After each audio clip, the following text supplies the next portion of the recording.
What's up, guys? My name is PipoBeats. I hope you're staying safe through this craziness right now. I'm the official winner of Songland for the Luis Fonsi episode of my song Sway is out right now, and I am right now live with Rob on Front Row Live. Peace.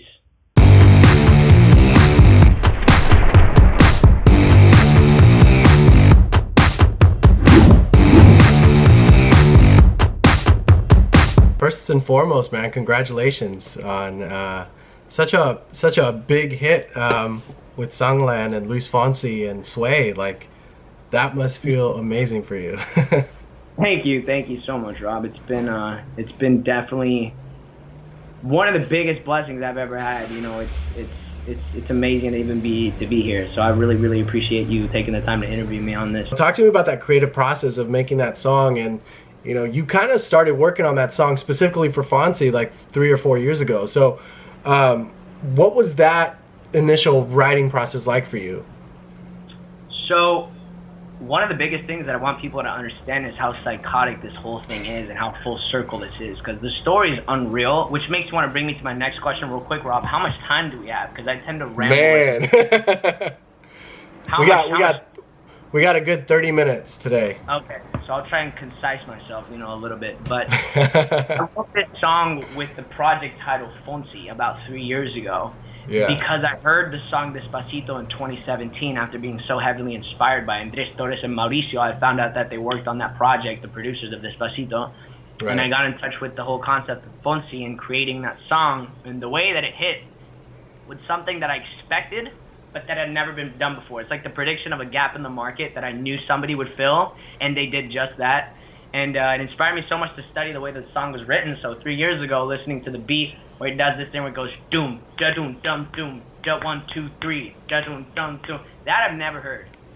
And you know, Andres Torres talking about the fact that real instruments really help bring the soul to a song. So all those things 3 years ago made me think I want to write a song that could potentially be for Luis Fonsi. So I put a real guitar in the song Sway for the reason that Andres talked about, and then I put the doom da doom dum doom da 1 2 3 kick thing. I put that on Sway too. And yeah, and actually when I was studying this whole thing, I accidentally ran into Andres Torres at a Juanes concert. That's literally in line for security. I start fangirling, bro.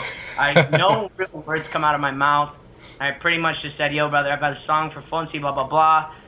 Nothing actually came productive out of the situation. In fact, you know, just being like the psycho kid is just trying to give me some type of song. Long story short, 3 years later, I got the opportunity to go to Songland, and I find out that my artist is going to be Fonsi, and I was on there with the song Sway. So the entire story is psychotic. And I actually wrote on a piece of paper about 3 years ago that this is exactly what was going to happen. And that would go number one. So, and that's what happened, and it happened. So it's crazy. That's crazy. Now, you mentioned earlier, you know, it was a sound that you don't really hear. And, you know, when you performed it to, what do you call them? Do you call them judges or just writers? They're definitely not judges, because this is the crazy thing. They're almost like mentors. Because the judge is somebody that judges, right? They take it, and the last thing they do is literally judge it. They'll literally bring it in and build it. So they're almost like your mentor, co-writer, producers. Is what we call them, you know? Yeah. So, you know, after you performed it, Ryan immediately jumped in and started saying, like, you know, it keeps clashing with that, and then, you know, Fonsi jumped in as well, and so did Shane. But, you know, what was that like for you, having them literally right there on the spot, like kind of just start to rewrite the track? I don't think people understand how, just a small little specific moment, how crazy this is, what I'm about to tell you. Having Fonsi literally be like, I think we could actually do like, Cuando ya sale con tu amiga, and him vocally doing that, just that small little moment makes me like, oh my God. Like, it makes you freak out, man. It makes you like, it's surreal. Like this whole thing, I feel like my life has like this crazy script, and somebody's just like playing a big joke on me, because it's scary the way it's been lining up, man. And it's insane to have the level of talent that those producers have Yeah. Knowing their notoriety, like their level in the music business, having them talk about your song, just, oh my God, we can do this, you can do this. It's just like, are you kidding me right now? Like, I'm about to pass out. Like, it was crazy. After that first performance of the reveal, like, did you get to actually sit in the studio with them to kind of recreate it? How does that work for you guys in the back end? We work on the song. We work on the song together, and we talk. I mean, we put in a lot of hours to Fonsi-esquify, make it Fonsi-esque, and tailor the song to what he was looking for. And we were just so blessed to have the opportunity to have the inspiration to go with what our gut feelings were, and I'm so grateful to have that opportunity to have been there at the right moment at the right time, and that is what I believe led to a lot of the success. The right moment at the right time kind of thing. How did collaborating with them, Fonsi, Shane, Ryan Tedder, like, how did that collaboration kind of impact the way that you think about your creative process now? Well, you see, it's funny. You listen to these big dogs come into a room talking about the fact that they have, these ideas, and although they'll be talking, for a couple of minutes, hours, you're just like picking up these nuggets. For example, I picked up this thing where, Ryan was talking about that. I'm so grateful to have learned this as well.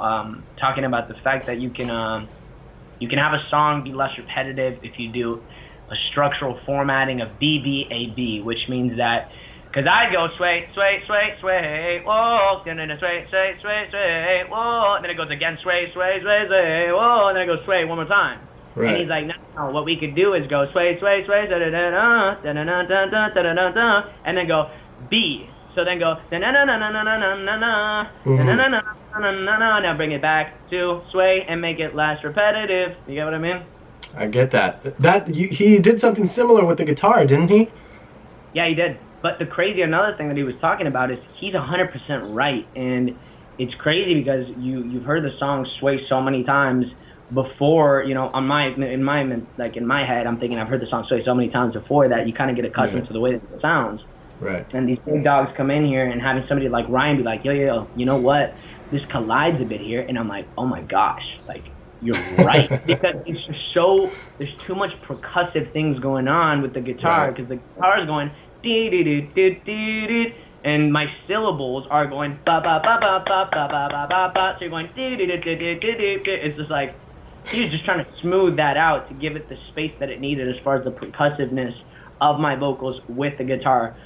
And I was like, you're absolutely right. I mean, I don't know what else to say. I'm actually like ridiculously stoked that that sound is crazy. What kind of opportunities did that lead to, like following the release of Sway, and like now you getting to know who Ryan Tedder is, and vice versa, he knows who you are.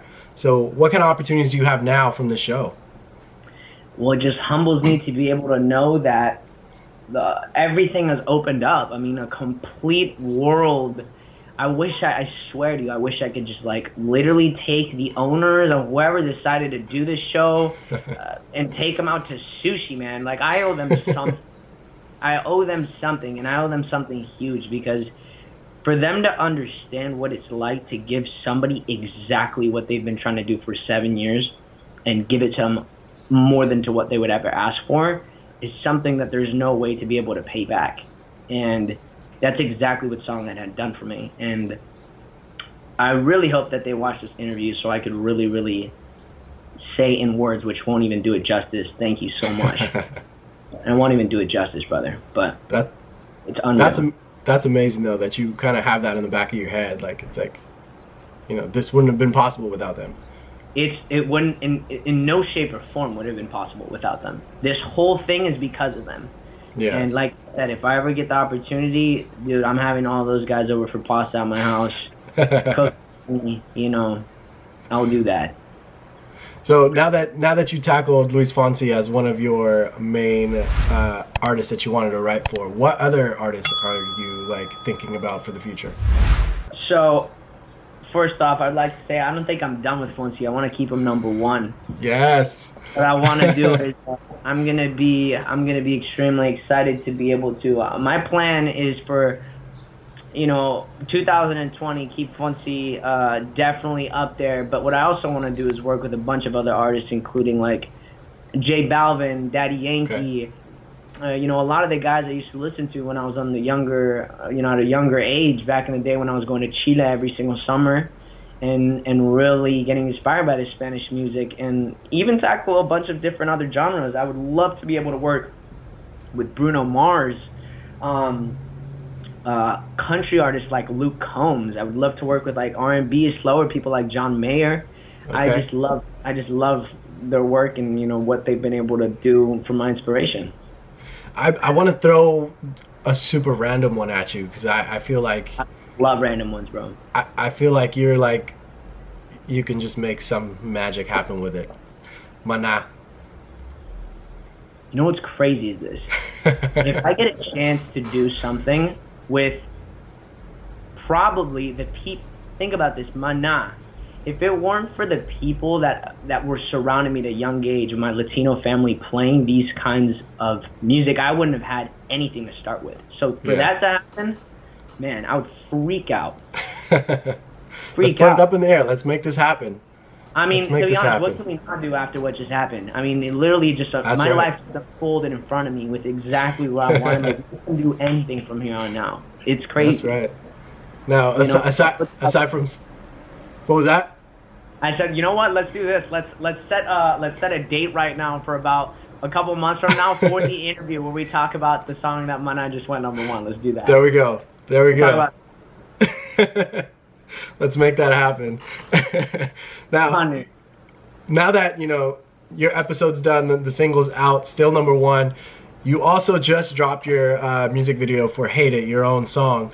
Talk to me about this track, and why did you feel now was the right time to release your own material?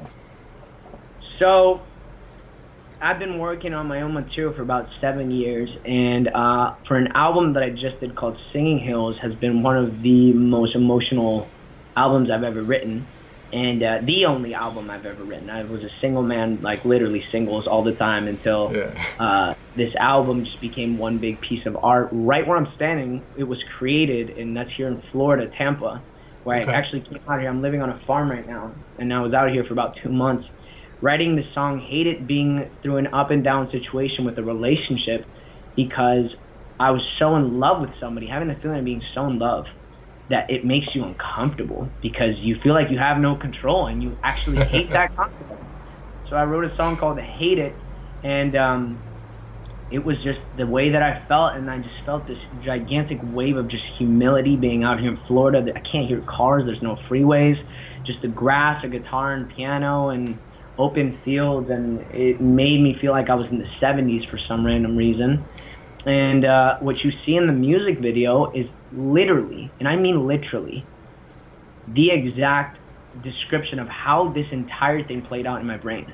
If I could describe the whole, I have videos of myself actually writing this song and saying, okay, Filippo, you're in an open field. Like, I would meditate before recording the song "Hate It" to put myself in the emotional state that I was out in an open field. If you listen to the track closely, I actually put birds in the background as to really get into that role. I feel like I was like Leonardo DiCaprio. It's like getting into the role, getting ready to and man, it was beautiful to be able to shoot that, and it literally depicts what the song is and how it was in my head. That's amazing, man. That's amazing. Well, dude, congratulations with the success. I mean, things are rough this year, but it's good that there's still other ways to kind of make it out and put your name out and release music and be able to put your be able to gain that new audience that you're doing right now. Yo, man, if there's anything that I could do, Rob, throughout this whole thing is if people are sending me messages telling me that this is how they're coping with quarantine, listening to the song "Sway" and watching the music video "Hate It," dude. There is no words for me to be able to describe how grateful how does that affect me personally, like emotionally. I don't even have words to describe it. It's like the biggest blessing of my life, man. It's just an approval that I was put on this planet to do something, and I hope that I'm executing it the right way, and it feels good to know that people appreciate it.